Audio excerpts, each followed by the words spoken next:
أعوذ بالله من الشيطان الرجيم بسم الله الرحمن الرحيم لولا إذ سمعتموه ظن المؤمنون والمؤمنات بأنفسهم خيرا وقالوا هذا إفك مبين۔ جس وقت تم لوگوں نے اسے سنا تھا اسی وقت کیوں نہ مومن مردوں اور مومن عورتوں نے اپنے آپ سے نیک گمان کیا اور کیوں نہ کہہ دیا کہ یہ صریح بہتان ہے۔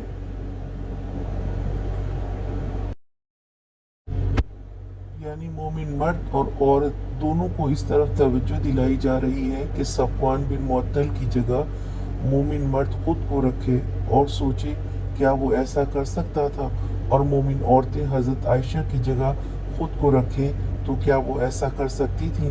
تو پھر نبی صلی اللہ علیہ وسلم کی بیوی کے بارے میں کوئی ایسا کیسے سوچ سکتا ہے؟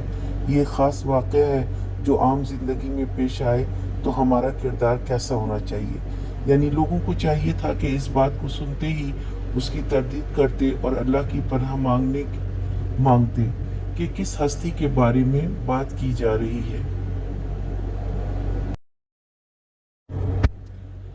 آج کا سوال، صفوان بن معطل کون تھے؟